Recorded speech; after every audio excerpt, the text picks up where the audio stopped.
Bonjour Pierrick Saurin, metteur en scène et scénographe, artiste bien connu, évidemment adepte de l'autofilmage. On est ravi de vous accueillir. Nous sommes ici sur le plateau de nos amis de France 3 Pays de la Loire. Et pour cette semaine spéciale, le voyage à Nantes, ce grand événement culturel que nous suivons pendant toute la semaine. Et puis ici, vous avez présenté quelque chose d'étonnant, c'est une maison de poupées. Et vous voulez vivre dedans, c'est ça ? Oui, alors pour préciser un petit peu, c'est vrai que moi je pratique beaucoup une forme artistique, je suis un des seuls je crois même en France, qui s'appelle le théâtre optique. C'est un système, c'est un peu compliqué à expliquer, mais qui va permettre de faire apparaître, par exemple sur la table de tout un chacun, sur la table de votre cuisine, vous pouvez faire apparaître un petit personnage en hologramme. C'est un système en fait ancien que j'ai cru inventer, mais je me suis rendu compte qu'il y en avait d'autres qui l'avaient inventé avant. Et ça me permet de faire apparaître, par exemple, des petits personnages dans une vraie maison de poupées. C'est ça, on va voir la photo, c'est ça, on la voit. C'est incroyable, c'est grandeur nature. Oui, alors, à l'origine, ça avait été fait pour une grosse expo à Paris sur le jouet. Donc, c'était des petits personnages dans une vraie petite maison de poupées qu'on pouvait même toucher. Puis là, j'en ai fait une version à l'échelle 1 avec des vrais meubles. Donc, c'est un peu débile parce que le personnage dit « je voudrais vivre dans une maison de poupée » et en fin de compte, il a des meubles de grandeur nature. Donc, il y a un truc qui va pas. Mais de toute façon, il y a toujours l'humour qu'on aime chez vous. C'est au Hangar 32, donc, à l'occasion de ce voyage à Nantes, ces événements exceptionnels dans cette ville de Nantes où vous êtes né. On va voir quelques images de vos débuts ou presque, j'en disais, dans l'autofilmage au réveil matin. Vous vous rappelez de ça ? Oui, je me rappelle très bien, parce que c'est ce film qui m'a lancé grâce aussi à France Télévisions. Mais, vous en faites pas partie. Non, mais oui, c'est un film qui était diffusé en télé, à peine avais-je fini de le faire, qu'il était déjà sur les chaînes. Et grâce à ça, on m'a proposé d'exposer dans des musées internationaux un peu partout dans le monde. Oui. Et voilà, c'était vraiment le point de départ. Pourquoi ça a marché ? Parce que c'était une histoire vraiment toute simple de quelqu'un qui a du mal à se réveiller le matin, dans laquelle tout le monde arrivait à se projeter, se reconnaître, et ça a eu un gros succès à cause de ça. Regardez un extrait. Le micro disposé à la tête du lit a pour fonction la télécommande de la caméra.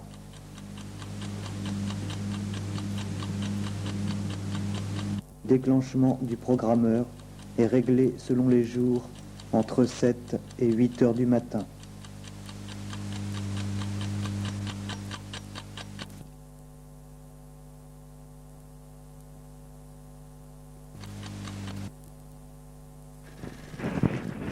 Ce soir, faut que je me couche tôt parce que là aujourd'hui, je suis encore complètement crevé. Ce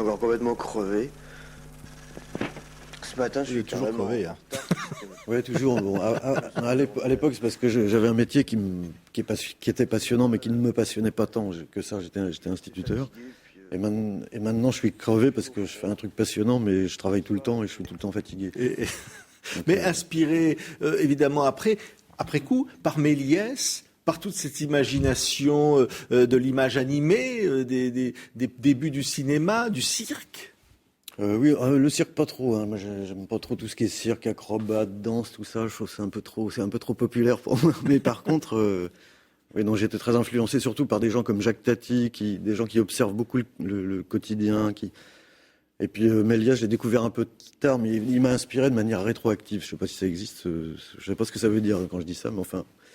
Et oui, c'est vraiment un grand inventeur, mais par contre, le contenu de ce qu'il fait, je ne suis pas si fan, parce que des fois, c'est un peu trop simpliste. Et le praxinoscope, c'était une invention extraordinaire encore aujourd'hui. Hein. Mais c'est vrai que depuis très jeune, j'étais très passionné par les outils qui permettent de créer de l'image plus que par les images elles-mêmes, en fait. Je trouve qu'il y a une espèce de poésie du processus de fabrication des images qui est assez fascinant, et c'est ce que j'utilise beaucoup. Quand je mets en scène des opéras, il y a tout le temps des caméras sur scène. Les chanteurs fabriquent eux-mêmes les images en direct qu'on voit sur des écrans. Ils sont incrustés dans des décors, on change sans arrêt de décor. Et vous voyez, tout ce qui est processus de fabrication, j'adore. Et alors, la ville de Nantes, puisqu'on est ici à Nantes, alors on est ravis d'en parler, ça vous inspire. Vous avez même créé des scènes, des installations qui n'existaient pas. On va voir des images sur les toits des buildings ici. Moi, c'est le quotidien qui m'inspire. Et le quotidien, il est un peu le même dans toutes les villes, donc c'est pas spécifiquement Nantes. Ce qui est bien ici, c'est que il y a un peu d'air frais. C'est une ville qui est à la fois dynamique sans avoir le côté complètement stressant de Paris, par exemple. Donc c'est agréable d'être ici. Maintenant, je suis tout autant inspiré par quelqu'un que je vois manger une banane dans la rue à Paris. Mais alors, oui, quand on voit Pierrick Saurin ces images, regardez d'abord quelques instants. On va en parler tout de suite. Par ailleurs, si aucun son n'est diffusé pour éviter toute nuisance sonore, une station de radio émet en continu des musiques en harmonie avec ses chorégraphies hasardeuses. On peut donc assister au spectacle et en percevoir la dimension sonore en étant muni d'un poste de radio. Avec cette œuvre, chacun devient une star, chacun peut faire son spectacle et en même temps, des personnes de toutes C'est un origines. artiste qui vous ressemble beaucoup là. On voit en interview qui parlait pas français. Hein. Ah oui, mais ça c'est un de mes films préférés. Ça s'appelle Nantes, projet d'artiste. C'est une sorte de faux reportage, genre un peu. Oh, je vais pas citer de chaîne. Un faux reportage qui présente des projets d'artistes. Pendant un certain temps, on se dit tiens, ça doit être des vrais projets. Puis on se rend compte au bout d'un moment que c'est le même type qui interprète tous les artistes. Donc vous nous êtes en train de nous dire que ça n'a jamais existé, ces personnages qui dansaient sur les toits de Nantes, alors? Non, c'est vrai qu'à la limite, oui, ce serait possible à faire, mais ça coûterait une fortune. Et je préfère, moi j'aime bien que la ville dans laquelle je vis ne dépense pas trop d'argent pour un artiste. Alors je fais des faux projets qui coûtent moins cher que des vrais projets. Mais il y en a qui ont cru, qui sont venus pour voir, qui ont été déçus, c'est ça? Ah oui, il y a des gens qui sont venus de différentes villes de France pour voir les fameux projets artistiques très spectaculaires dans les rues et qui se sont plaints parce qu'en fin de compte, il y avait rien du tout. Ouais. Vous voulez nous dire que l'art, c'est comme la vidéo, ça n'existe pas, c'est éphémère, c'est de l'image, c'est quoi? L'art, oui, c'est de la représentation, c'est du rêve. Par contre, là où l'art est vraiment intéressant, c'est quand il commence à interférer sur la vie réelle des gens. Quand ça commence à modifier leur manière de percevoir le monde et tout, là, c'est... Mais moi, souvent, je fais des trucs qui modifient absolument rien à rien. J'ai une grande idée de l'art. Pour moi, l'art, ça devrait transformer nos vies. Mais, si, peut-être que j'ai fait certaines pièces qui ont dû transformer... Il y a des gamins, des fois, qui me disent qu'ils ont complètement changé d'orientation après avoir vu ce que je faisais, donc... Il y a une forme, l'art qui s'autodétruit quelque part. Vous êtes à quelque part, vous avez l'image qui est votre source d'inspiration, d'imagination. Vous dites à un moment, il faut la détruire, cette image. Oui, c'est vrai que j'ai même fait, je me souviens une fois, une installation avec on montre une caméra, on voyait une vraie caméra et puis tout d'un coup elle prenait feu et on voyait les images qu'elle faisait pendant qu'elle prenait feu. Donc c'est des images qui devenaient du néant en fait, quoi.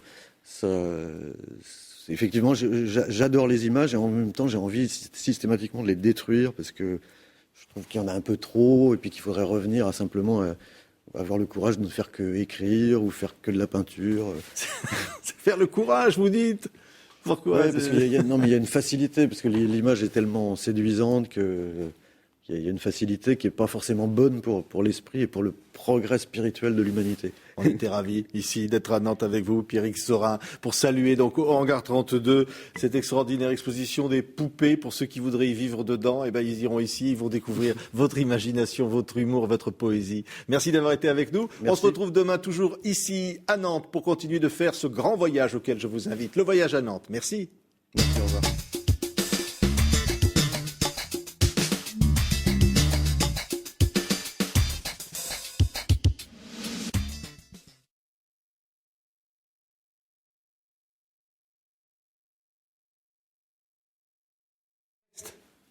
Oui. Alors, il faut rester assis encore 2 secondes. On le tourne ?